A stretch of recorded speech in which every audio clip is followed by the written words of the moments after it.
বন্ধুসকল পৃথিৱীত বহুত পৰ্বত আছে আৰু বহুতো পৰ্বতাৰোহণীয়ে এই পৰ্বতবোৰত বগাবলৈ সক্ষম হৈছে আনকি মাউণ্ট এভাৰেষ্ট যি হৈছে পৃথিৱীৰ উচ্চতম পৰ্বত শৃংগ তাতো বগাবলৈ সক্ষম হৈছে কিন্তু আপুনি জানেনে কৈলাশ পৰ্বতত আজিলৈকে কোনো এজন ব্যক্তিয়ে বগাবলৈ সক্ষম হোৱা নাই যদি নাজানে আজি এই ভিডিঅ'টো একদম শেষলৈকে চাব বুলি আশা কৰিলো হেল্ল' বন্ধুসকল মই আছো ইন্দ্ৰ এণ্ড আপোনালোকে চাইছে আপোনালোকৰ প্ৰিয় চেনেল আছাম ইন্দ্ৰ তেন্তে বলক আজি এই ভিডিঅ'টো আৰম্ভ কৰোঁ ভগৱান শিৱ হৈছে পৃথিৱীৰ সকলো ধৰ্মৰ মূল আৰু হিন্দু ধৰ্মত ভগৱান শিৱক মৃত্যুৰ দেৱতা বুলি কোৱা হয় যাক কোৱা হয় মহাকাল পৌৰাণিক কাহিনী অনুসৰি কৈলাশ পৰ্বতক ভগৱান শিৱৰ বাসস্থান বুলি কোৱা হয় আৰু হিন্দু ধৰ্মৰ সকলো মানুহে এইটোৱে বিশ্বাস কৰে যে ভগৱান শিৱই তেওঁৰ সপৰিয়ালৰ সৈতে এই কৈলাশ পৰ্বততে বাস কৰে কৈলাশ হৈছে এখন বহুত ৰহস্যময় পৰ্বত যাৰ বহুতো ৰহস্য এতিয়ালৈকে কোনো বৈজ্ঞানিকেই সমাধান কৰিব পৰা নাই কৈলাশ পৰ্বতৰ পৰা 4খন নদীৰ উদ্ভৱ হৈছে যি হৈছে ইন্দুছ নদী ব্ৰহ্মপুত্ৰ নদী যি আমাৰ অসমৰ মাজেৰে বৈ গৈছে কাৰ্ণালী নদী আৰু সুতলেজ নদী কৈলাশ পৰ্বতৰ ওপৰত দুখন হ্ৰদ আছে যি হৈছে মানসৰোবৰ হ্ৰদ আৰু ৰাক্ষস হ্ৰদ কৈলাশ পৰ্বত হিমালয়ৰ উত্তৰ দিশত থকা তিব্বতত আছে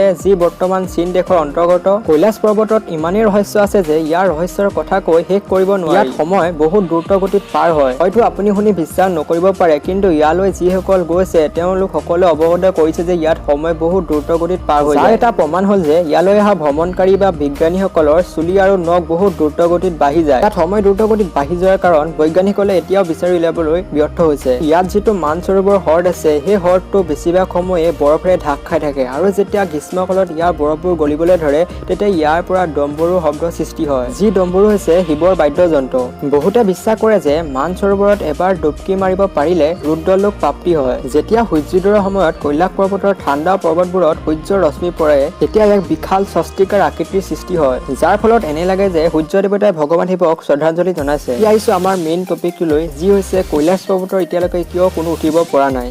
ইয়াক লৈ বহুতে বিভিন্ন বিচাৰ দিয়ে কিন্তু মই আপোনালোকক বৈজ্ঞানিকে দিয়া বিচাৰটোহে ক'ব বিচাৰিছো বন্ধুসকল বৈজ্ঞানিকসকলৰ মতে এই পৰ্বতৰ ৰেডিয়েশ্যন বা বিকিৰণৰ মাত্ৰাটো অতি বেছি তাৰ ফলত ইয়াত বগাবলৈ লোৱাসকলৰ মাথা ঘূৰাব আৰু লগতে এই পৰ্বতখন বহুত থিয় সেইবাবে ইয়াত বগাব পৰাটো অসম্ভৱ আৰু ইয়াৰ উচ্চতাটো হৈছে 6638 মিটাৰ আৰু বহুতে মানে যে কৈলাশ পৰ্বতখন হৈছে ভগৱান শিৱৰ বাসস্থান গতিকে ইয়াত সেইজন ব্যক্তিহে বগাব পাৰিব যিজনে জীৱনত বহুত ভাল কাম কৰিছে কিন্তু বুদ্ধিষ্ট মিথলজিৰ মতে 11 শতিকাৰ মিলাৰেপা নামৰ এজন বুদ্ধিষ্ট যোগে ইয়াত আৰোহণ কৰিছিল কিন্তু এই কথা কিমান সঁচা তাৰ কোনো প্ৰমাণ পোৱা নাই সেইবাবে ইয়াক কোনো মানি ল'বলৈ নিবিচাৰে তেন্তে বন্ধুসকল আজি ভিডিঅ'টো চাই কেনেকুৱা লাগিলে কমেণ্ট কৰিব নাপাহৰিব তেন্তে বন্ধুসকল আজিলৈ ইমানেই টেক কেয়াৰ পিছ জয় অসম বাই বাই গাইজ